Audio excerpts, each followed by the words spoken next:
ओम शांति। आज 7 सितंबर 2023 और आज है कृष्ण जन्माष्टमी।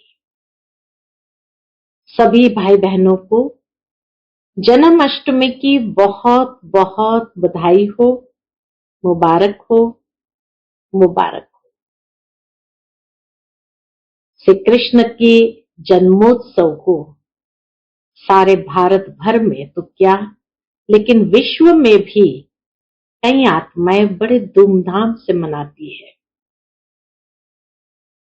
श्री कृष्ण में ऐसी क्या आकर्षण है जो हर कोई इतना प्यार से मनाते हैं?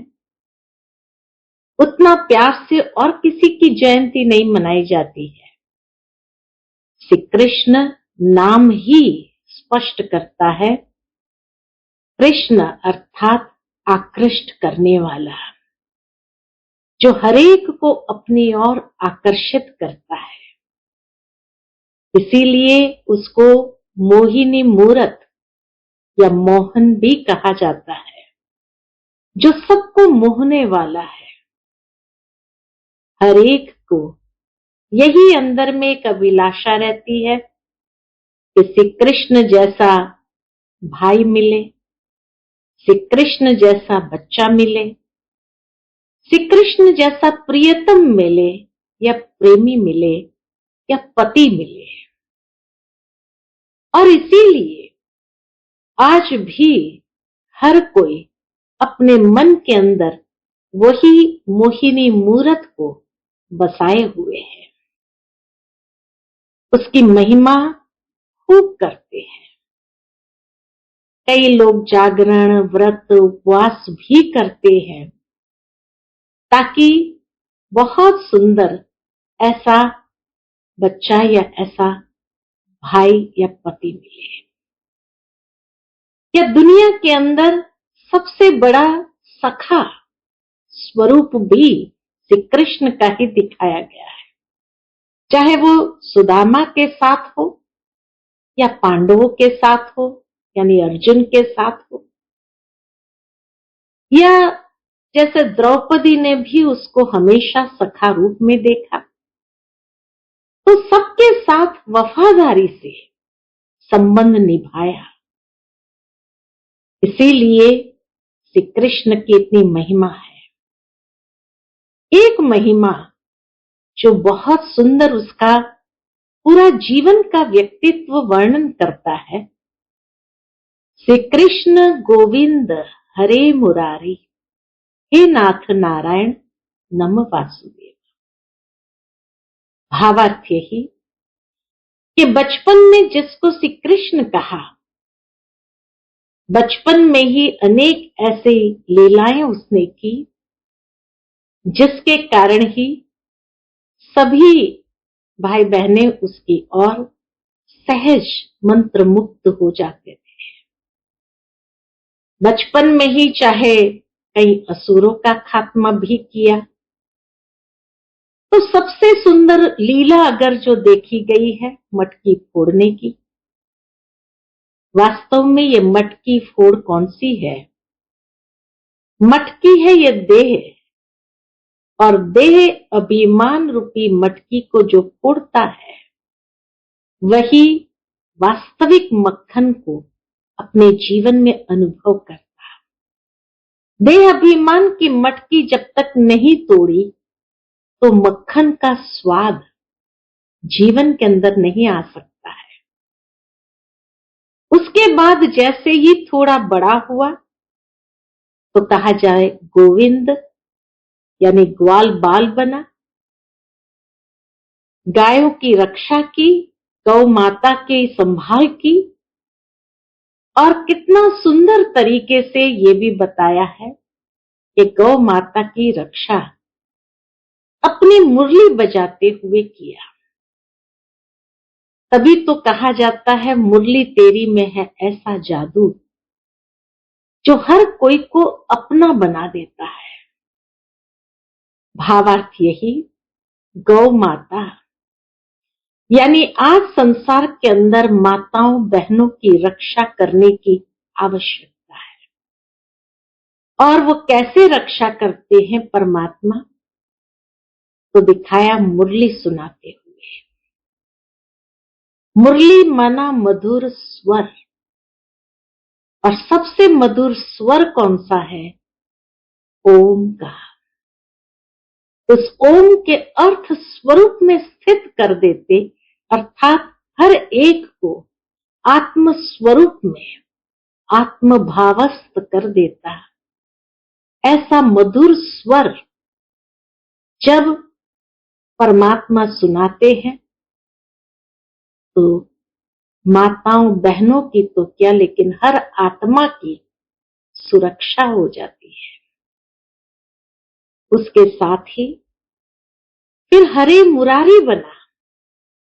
भावार्थ ये कि बहुत सुंदर महारास किया। और ये महारास कौन सा है? तो इसी समय में हर आत्मा के साथ संस्कार मिलन का रास। संस्कार मिलन का रास यानी कैसी भी आत्मा संस्कार वाली क्यों न हो, लेकिन उसके साथ भी अपने संस्कारों को मिलाने की रास ये श्री कृष्ण ने किया। जैसे ही सबके संस्कार मिलन की रास हो गई, तो फिर वो सतयुग के अंदर उन आत्माओं को भी अपने साथ गोप गोपियां के रूप में साथ में रास करते हैं, डांस करते हैं। जिस तरह कहा जाता है कि कोई भी डांस ताल पर होता है, लय पर होता है, तभी वो सुंदर लगता है। ठीक इसी तरह जीवन के अंदर भी हमें सर्व के साथ कोई कैसी भी संस्कार वाली आत्मा क्यों न हो, लेकिन श्री कृष्ण ने वही हम सभी को प्रेरणा दी है कि हमें अपने संस्कारों को सहजता से सर्व के साथ मिला करके चलना है, और तभी हम सतयुगी सृष्टि में जाने के योग्य बन जाते हैं, वैकुंठ धाम में जाने के योग्य बन जाते हैं। और फिर जब राजगद्दी पर बैठा, तब वो नाथ नारायण कहलाया। अर्थात जैसे दुनिया के अंदर सुनाया जाता है सत्य नारायण की कथा, अर्थात नर से नारायण बनने की जो विधि है, नर से नारायण बनने की जो कथा है, वो इसी समय परमात्मा आकर के सुनाते हैं। और वो सत्य कथा सुन करके साधारण नर से नारायण बन जाते हैं, उस राजगद्दी पर बैठ करके वैकुंठ का राज्य चलाते हैं। तो इसीलिए श्री कृष्ण की ये जो महिमा है, वो वास्तव में उसके चरित्र कलयुग के अंत में जब किए गए, तब जाकर के सतयुग में वो सहजता से राज्य करते हैं। बाकी जहां सतयुग में 16 कला संपूर्ण निर्विकारी मर्यादा पुरुषोत्तम हो, तो वहां असुरों को मारने की तो बात ही नहीं है। असुरी वृत्तियां कलयुग के अंत में है, और उन आसुरी वृत्तियों को खत्म करके वैकुंठ की दुनिया में ले चलने के लिए लायक बनाया। तो इसीलिए परमात्मा ने श्री कृष्ण को इतना आकृष्ट बनाया, आकर्षण वाली मूर्त के रूप में तैयार किया, जो वो परमात्मा के गीता ज्ञान से श्री कृष्ण भी इस संसार के अंदर पहला राजकुमार के रूप में जन्म लेते हैं। वास्तव में कोई कंस की जेल की बात नहीं है, लेकिन कलयुग के अंतिम समय में जब हर आत्मा बंधन का अनुभव करती है, ऐसे समय पर ही वो जन्म लेते हैं। लेकिन उसके बाद संसार का महान परिवर्तन हो जाता, और वो श्री कृष्ण सतयुगी सृष्टि का अर्थात इस पार से उस पार। यमुना नदी जैसे क्रॉस करने की बात है, तो यमुना नदी क्रॉस करना माना इस पार से उस पार। जहां एक तरफ विकारी सृष्टि थी, ये परिवर्तन के समय की बात है, और इस महान परिवर्तन से ही सृष्टि में जैसे उफान आता है, यमुना उफान पर चढ़ गई। अनेक प्रकार के प्रकृति के पांचों तत्व हलचल में आते हैं, और हलचल के बाद सहजता से इस पार से उस पार वो चला जाता है। अर्थात कलियुगी सृष्टि के अंत में जन्म लिया, लेकिन उसके बाद वैकुंठ की सृष्टि में हर आत्मा उसके साथ जाती है, जिन्होंने भी अपने जीवन को ऐसा योग्य बनाया।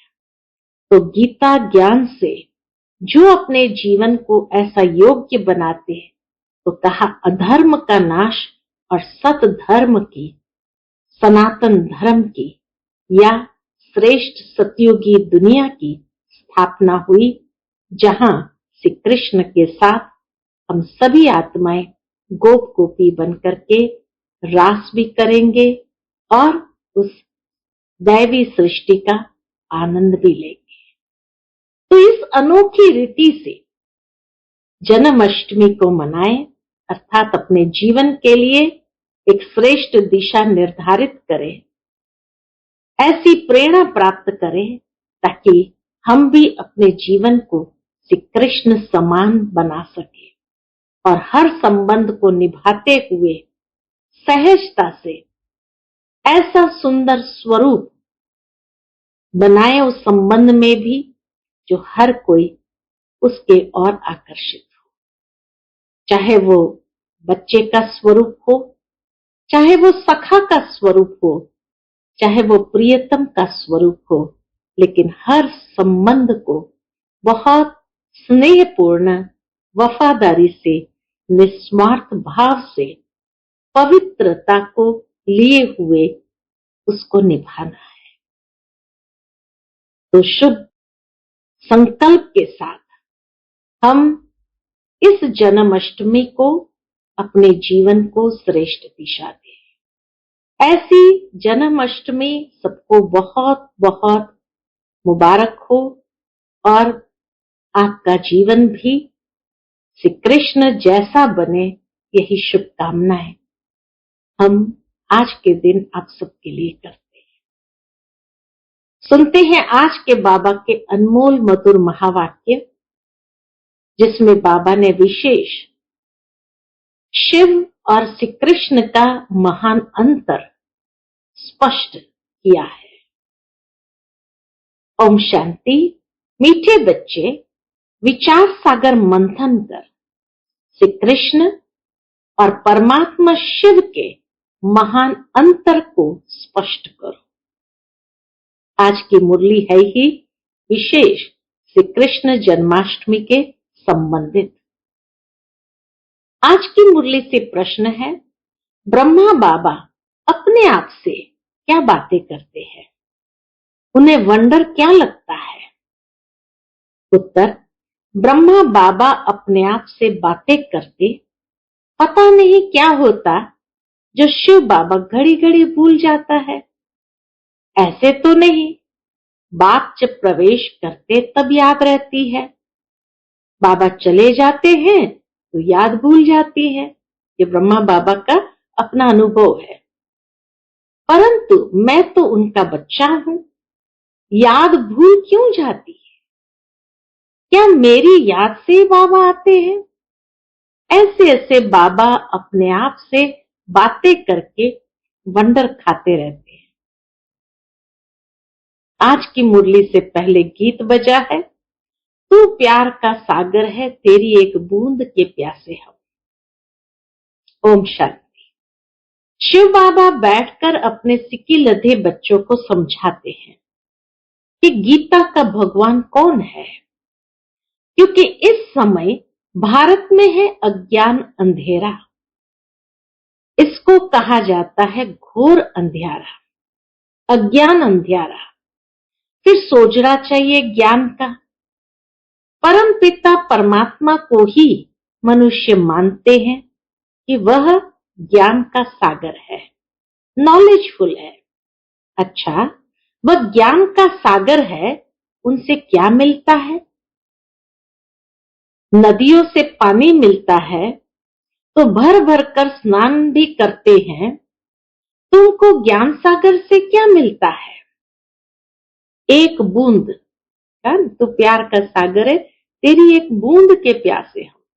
तो बाबा कहे ज्ञान सागर से क्या मिलता है? एक बूंद।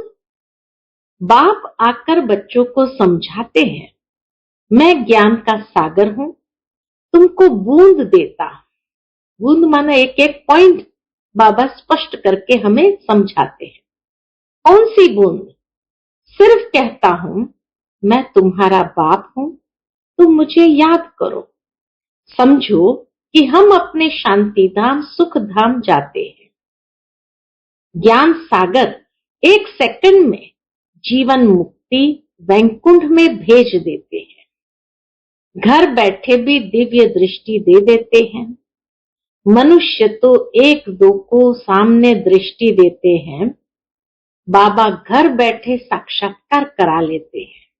ये शिव बाबा की कमाल है। एक बूंद मिलने से तुम यहां से चले जाते हो। वैकुंठ धाम सूक्ष्म वतन, यहां बैठे बैठे तुम वैकुंठ में चले जाते हो। अब बाप बैठ समझाते हैं गीता का भगवान कौन है। वह है ज्ञान का सागर, निराकार। मनुष्य तो गाते हैं श्री कृष्ण के लिए, अब तुमको समझाना है। श्री कृष्ण ने ज्ञान नहीं सुनाया। पहले पहले तो कहते हैं श्री कृष्ण ने माता के गर्भ से जन्म लिया, कंस पुरी थी। फिर आवाज हुआ, हे कंस, तुमको मारने वाला आ चुका है। यह तो जानते हो सब असुर है। कंस, जरासंधी, अकासुर, बकासुर, पापात्मा, सबका विनाश करने के लिए उनका जन्म दिखाते हैं। श्री कृष्ण का जन्म दिखाते हैं। तो श्री कृष्ण ने जन्म लिया, वह तो छोटा था, फिर ज्ञान कब दिया? वह तो युद्ध के मैदान में श्री कृष्ण का बड़ा रूप दिखाते हैं, छोटा तो नहीं दिखाते हैं। वैसे ही श्री कृष्ण जयंती के बाद फिर गीता जयंती दिखाते हैं। श्री कृष्ण जयंती पहले आती है, फिर गीता जयंती बाद में आती है। कुछ समय के बाद जब वह बड़ा हुआ तब ज्ञान दिया होगा। यह भी दिखाते हैं जन्म लिया है। टाइम भी दिखाते हैं, रात्रि के समय। यहां तुम देखते हो शिव बाबा की पधरामनी हुई है। कोई को पता नहीं कि कब प्रवेशता हुई। शिव बाबा तो बच्चा बना नहीं है, वह तो बूढ़े वानप्रस्थ अवस्था में आया है। कब आया उसकी डेट है नहीं। श्री कृष्ण की तो तिथि तारीख है और वह गर्भ से पैदा हुआ है। यहाँ शिव बाबा तो ज्ञान का सागर है, उनको छोटा होना नहीं है जो फिर बड़ा होकर ज्ञान सुनाए। श्री कृष्ण का जन्म तो स्वर्ग में हुआ, वह किसको राजयोग सिखला न सके। स्वर्ग में आवश्यकता ही नहीं, क्योंकि खुद ही राजा है। बरोबर तुम जानते हो निराकार बाप ही आकर राजयोग सिखलाते हैं। पतितों को पावन, राजाओं का राजा बनाते हैं। उस हद के रात और दिन तथा इस बेहद के रात और दिन के अर्थ में भी फर्क है। यह है संगम, जबकि ब्रह्मा की रात पूरी हो, ब्रह्मा का दिन शुरू होता है। यह है बेहद की रात्रि, अज्ञान अंधियारा। सतयुग में है सोजरा, उस रात की बात नहीं है। वह तो श्री कृष्ण का जन्म रात में मनाते हैं, वह हुई हद की बात, और यह है बेहद की बात। बाप कहते हैं मैं आता हूं, मेरी कोई तिथि तारीख नहीं है। कृष्ण, राम आदि की तो तिथि तारीख है, मुख्य है ही 2। अभी श्री कृष्ण जयंती आती है ना, उन्हों को समझाना है कृष्ण तो छोटा बच्चा है। रात और दिन तो ब्रह्मा का गाया जाता है। ब्रह्मा का दिन श्री कृष्ण है और ब्रह्मा की रात ब्रह्मा है। ब्रह्मा का दिन श्री कृष्ण है। सतयुग त्रेता ब्रह्मा का दिन, वो वहां श्री कृष्ण है, और ब्रह्मा की रात वहां ब्रह्मा है। ब्रह्मा ही फिर सो श्री कृष्ण बनता है। वह तो समझते हैं कृष्ण भगवान है, वह हाजरा हजूर है। तो इस पर ही समझाना है। तुम्हारी ये शिव जयंती व शिवरात्रि कहो। शिव जयंती कहना ठीक है, यह भी समझाना होता है वह गर्भ में तो आते नहीं, साधारण तन में आते हैं। श्री कृष्ण की तो 8 पीढ़ी चलती है। छोटेपन में उनको मोहन अथवा कृष्ण कहते हैं। जैसे प्रिंस ऑफ वेल्स है, वैसे पहले पहले गद्दी इंद्रप्रस्थ की, तो प्रिंस ऑफ इंद्रप्रस्थ, श्री कृष्ण को कहेंगे प्रिंस ऑफ इंद्रप्रस्थ। फिर वो प्रिंस से किंग हुआ। कृष्ण अक्षर नहीं, वहां नाम महाराजा गाया जाता है। वहां प्रिंस नहीं कहा जाता, लेकिन महाराजा नाम ही गाया जाता है। श्री लक्ष्मी नारायण को महाराजा महारानी कहते हैं। किंग अक्षर अंग्रेजों का है, असुल नाम महाराजा महारानी है। ऐसे नहीं कि नारायण ने ज्ञान दिया था, स्वयंवर बाद श्री कृष्ण फिर श्री नारायण बनते हैं। अब इस ज्ञान सागर शिव का नाम तो बदलता नहीं। बाबा कहे ज्ञान सागर शिव बाबा का नाम तो बदलता नहीं, एक ही नाम है। उनका वह रथ तो बड़ा है, आने से ही ज्ञान सुनाना शुरू कर दिया। ये ब्रह्मा तो कुछ नहीं जानते थे, समझ में आता है इनमें आया हुआ है जो साक्षात्कार कराते हैं। लोगों को साक्षात्कार होता था विष्णु कृष्ण का, नॉलेज दे रहे हैं। ये साक्षात्कार का राज अथवा ये नॉलेज शुरू में पहले समझ में नहीं आती थी। बाबा अपना अनुभव बतलाते हैं। शुरू में बनारस गए तो दीवारों पर गोले आदि निकालते रहते थे, समझ में कुछ नहीं आता था ये क्या है, क्योंकि यह तो जैसे बेबी बन गए। ब्रह्मा बाबा तो एकदम जैसे बेबी बन गए, नया जन्म लिया ना, अलौकिक जन्म हो गया। कहते हैं ना बाबा, जैसे कई बच्चे भी आकर बाबा से कहते हैं बाबा हम 8-10 मास का आपका बच्चा हूं, तो मैं भी बच्चा हो गया। ब्रह्मा बाबा कहे मैं भी बच्चा हो गया। तो पहले कुछ समझ में नहीं आता था, वह ज्ञान की बातें ही और थी। ब्रह्मा बाबा कितना सुंदर और सत्यता से अपना अनुभव बताते हैं। वो ज्ञान की बातें ही और थी, अगड़म बगड़म क्या क्या बैठ निकालते थे। अभी तो सीखते सीखते कितने वर्ष हो गए हैं, अभी बाप की बातें समझ में आती है। बच्चों को कृष्ण जयंती पर समझाना है। चित्र तो बरोबर है, झाड़ में ब्रह्मा का चित्र भी है। मक्खन तो ये हप कर लेते हैं, बाबा कहे मक्खन तो यह हप कर लेते हैं। विश्व के मालिकपन का मक्खन है। श्री कृष्ण तो सतयुग की प्रारब्ध लेकर के आया है। श्री कृष्ण है सतयुग का पहला प्रिंस, फिर उनके बच्चे भी प्रिंस बनेंगे। यह है उनकी प्रारब्ध जो कलयुग में तो थी नहीं। तो यह सूर्यवंशी की प्रारब्ध किसने बनाई? गाया जाता है ज्ञान सूर्य प्रकाश और ज्ञान अंधेर विनाश। ज्ञान सागर तो शिव बाबा है, वह आए हैं और स्वर्ग की स्थापना कर रहे हैं। कॉन्ट्रास्ट बतलाना है। श्री कृष्ण कैसे गर्भ में आया दिखाते हैं। वहां कंस जरासंधी आदि थे, परंतु वहां सतयुग में असुर तो हो न सके। असुरों और देवताओं की लड़ाई दिखाते हैं, तो जरूर असुर कलयुग अंत में होंगे, देवताएं सतयुग आदि में होते हैं। दोनों की लड़ाई तो लगी नहीं। बाबा कहे वास्तव में दोनों की लड़ाई तो लगी नहीं। महाभारत लड़ाई बरोबर है, देवताएं तो यहां हो न सके। असुरों की असुरों से लड़ाई चली है।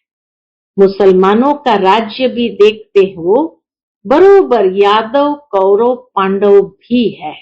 बाबा कहे ये तीनों है। अभी पांडव है नॉन वायलेंस, योग बल वाले। यहाँ तो रक्त की नदियां बहती रहती है। दुश्मनी तो है ना, दुनिया में दुश्मनी तो कितनी है।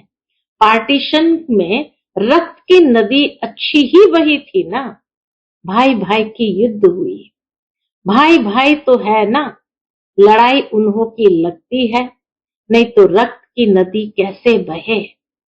यह तो एक दो का खून करते हैं, तलवारें चलाते हैं, तब रक्त की नदी बहती है। और है ये संगम का समय, रक्त की नदियां बाद फिर घी की नदियां बहनी है। पहले रक्त की नदियां बहेगी, फिर घी दूध की नदियां बहनी है। श्री कृष्ण तो छोटा प्रिंस है, फिर उनकी भी बैठ ग्लानी की है, उनको तो ज्ञान सागर कह नहीं सकते। देवताओं की महिमा तो गाई जाती है, सर्वगुण संपन्न मर्यादा पुरुषोत्तम। ये महिमा बच्चे की नहीं हो सकती है, महिमा हमेशा राजा रानी की चलती है। वह फिर लक्ष्मी नारायण को सतयुग में और कृष्ण को द्वापर में ले गए।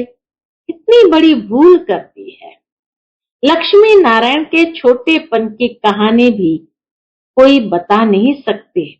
राम सीता के भी कुछ न कुछ बतलाते हैं, कृष्ण की भी उल्टी सुलटी बातें बतलाते हैं। कुछ तो सुलटी कहानी भी बताओ।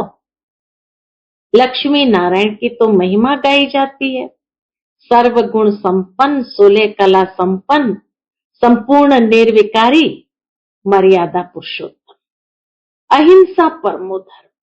अच्छा, बाबा कहे अच्छा, उन्हों को राज्य किसने दिया? मनुष्य का नाम सुन मूंझ जाते हैं। लक्ष्मी नारायण कहने से तुम चले जाते हो कहां? सतयुग में। यह है नर से नारायण बनने की कथा। श्री कृष्ण बनने की कथा नहीं कहते हैं, इसको सत्य नारायण की कथा कहेंगे। सत्य कृष्ण की कथा नहीं कहा जाता। सच्चा बाबा ज्ञान सागर ये कथा सुनाते हैं, सारे सृष्टि के आदि मध्य अंत की कथा है। उसमें भी श्री लक्ष्मी नारायण की कथा भी आ जाती है। बाबा कहे वास्तव में उसमें श्री लक्ष्मी नारायण की कथा भी आ जाती है। उनके 84 जन्मों की कथा दिखलाते हैं। श्री नारायण की कथा से बेड़ा पार हुआ। बरोबर बाप बैठ बच्चों को नर से नारायण बनने की सच्ची कथा सुनाते हैं। श्री नारायण तो बड़ा है ना, स्वयंवर से पहले कौन था? क्या लक्ष्मी नारायण ही नाम था या कोई और नाम था? बाबा कहे क्या लक्ष्मी नारायण ही नाम था या दूसरा और कोई नाम था? है राधे कृष्ण, जिनका स्वयंवर बाद लक्ष्मी नारायण नाम रखा है। बाबा ऐसे निबंध ऐसे लिखने के लिए देते थे, निबंध लिखने के लिए देते हैं। फिर तुमको विचार सागर मंथन करना चाहिए। पहले नंबर की भूल है यह। कौन सी पहले नंबर की भूल है? यह तुम जानते हो अभी है कलयुग, यादव कौरव पांडव भी है, कलयुग का समय भी है, कलयुग के बाद जरूर सतयुग होगा। बाप कहते हैं मैं गाइड बन आया हूं, रावण के चंबे से छुड़ाए वापस ले जाने, आत्माओं को ही ले जाऊंगा, शरीर को नहीं, आत्माओं को ही ले जाऊंगा। गाया जाता है आत्मा परमात्मा अलग रहे बहुकाल। ऐसे नहीं कि कृष्ण अलग रहे बहुकाल, महिमा ही उस निराकार की है। सुंदर मेला कर दिया जब वह सतगुरु मिला दलाल। यहाँ तो सब गुरु ही है, गाया हुआ है सतगुरु मिला दलाल। सत परम पिता परमात्मा दलाल के रूप में मिलते हैं। सौदा दलाल द्वारा होता है, यह भी सगाई होती है। आत्मा और परमात्मा अलग है। परमात्मा निराकार व आकर इसमें प्रवेश कर तुम्हारी सगाई करते हैं, खुद दलाल बनते हैं। कहते हैं मुझ परम पिता परमात्मा को याद करो। इस शरीर में बैठ कहते हैं माम एकम याद करो। मैं तुमको माया रावण से लिबरेट कर साथ ले जाऊंगा। तुमको फिर राजाई देकर मैं निर्वाण धाम में बैठ जाऊंगा। कृष्ण थोड़ी ऐसे कहेंगे। यह है ही आत्मा और परमात्मा। कृष्ण तो छोटा बच्चा है, बातें तो बहुत है समझाने की। तो बाबा ने समझाया है कैसे इसमें प्रवेशता हुई। फिर समझने लगा मैं राजाओं का राजा बनाता हूं।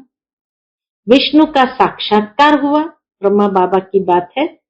प्रवेशता हुई, फिर उनको समझाया राजाओं का राजा बनाता हूं। विष्णु का साक्षात्कार हुआ और दिल में बहुत खुशी हुई। फिर विनाश का साक्षात्कार भी हुआ, परंतु इतना समझ में नहीं आया। अभी समझते हैं। बाबा ने ये साक्षात्कार कराया कि तुम नर से नारायण बनेंगे, परंतु उस समय इतनी समझ नहीं थी। जैसे बाबा रात को बतला रहे थे, पता नहीं क्या होता है जो शिव बाबा को याद करना भूल जाता हूं। ऐसे तो नहीं, बाप जब प्रवेश करते तब समझता हूं बाबा आया है, याद रहती है। बाबा चला जाता है तो भूल जाता हूं। पॉइंट सुनाते हैं तो फील होता है। बेहद का बाप आकर सुनाते हैं, परंतु मैं खुद ही भूल जाता हूं। क्या मेरी याद से ही आता है? ऐसे ऐसे सवाल बाबा को होते थे। क्या मैं याद करता हूं इसलिए शिव बाबा आता है? ऐसे कहे मैं घड़ी घड़ी याद करता हूं। इस तरह से बाबा घड़ी घड़ी याद करते हैं। भल आवे इसमें तो सबका कल्याण है, याद ही मुख्य हो जाती है। आए न आए बाप को याद जरूर करना है। बाबा ने समझाया है कि गीता जयंती के बाद होती है कृष्ण जयंती। पहले है शिव जयंती, फिर गीता जयंती, फिर कृष्ण जयंती। शिव तो बड़ा है, फट से आया और गीता सुनाई, छोटा तो नहीं है। इन बातों पर विचार सागर मंथन करना चाहिए। कैसे हम समझाएं, पहले ख्याल करो। शिव किसको कहते हैं? जिसकी रात्रि मनाई जाती है। सतयुग है श्री कृष्ण की राजधानी। नर से नारायण बनने की नॉलेज तो जरूर फादर ही देंगे, वह नॉलेजफुल है। और किसको नॉलेजफुल नहीं कहा जाता।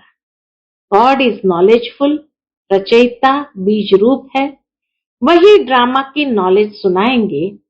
ड्रामा कब शुरू होता है और फिर कब पूरा होता है इसको पता ही नहीं है। सतयुग से कलयुग अंत तक वर्ल्ड की हिस्ट्री ज्योग्राफी कैसे रिपीट होती है, ये कोई समझा नहीं सकते। सुनावे वह जो त्रिकालदर्शी हो। त्रिकालदर्शी तो कोई है नहीं सिवाय एक के, वही तुमको त्रिकालदर्शी बनाते हैं। अच्छा, मीठे मीठे सिक्के लदे बच्चों प्रति माता पिता बाप दादा का याद प्यार और गुड मॉर्निंग। रूहानी बाप की रूहानी बच्चों को नमस्ते। हम सभी रूहानी बच्चों की रूहानी माता पिता बाप दादा को याद प्यार, गुड मॉर्निंग और नमस्ते नमस्ते। शुक्रिया बाबा, शुक्रिया। आज की मुरली से धारणा के लिए मुख्य सार है।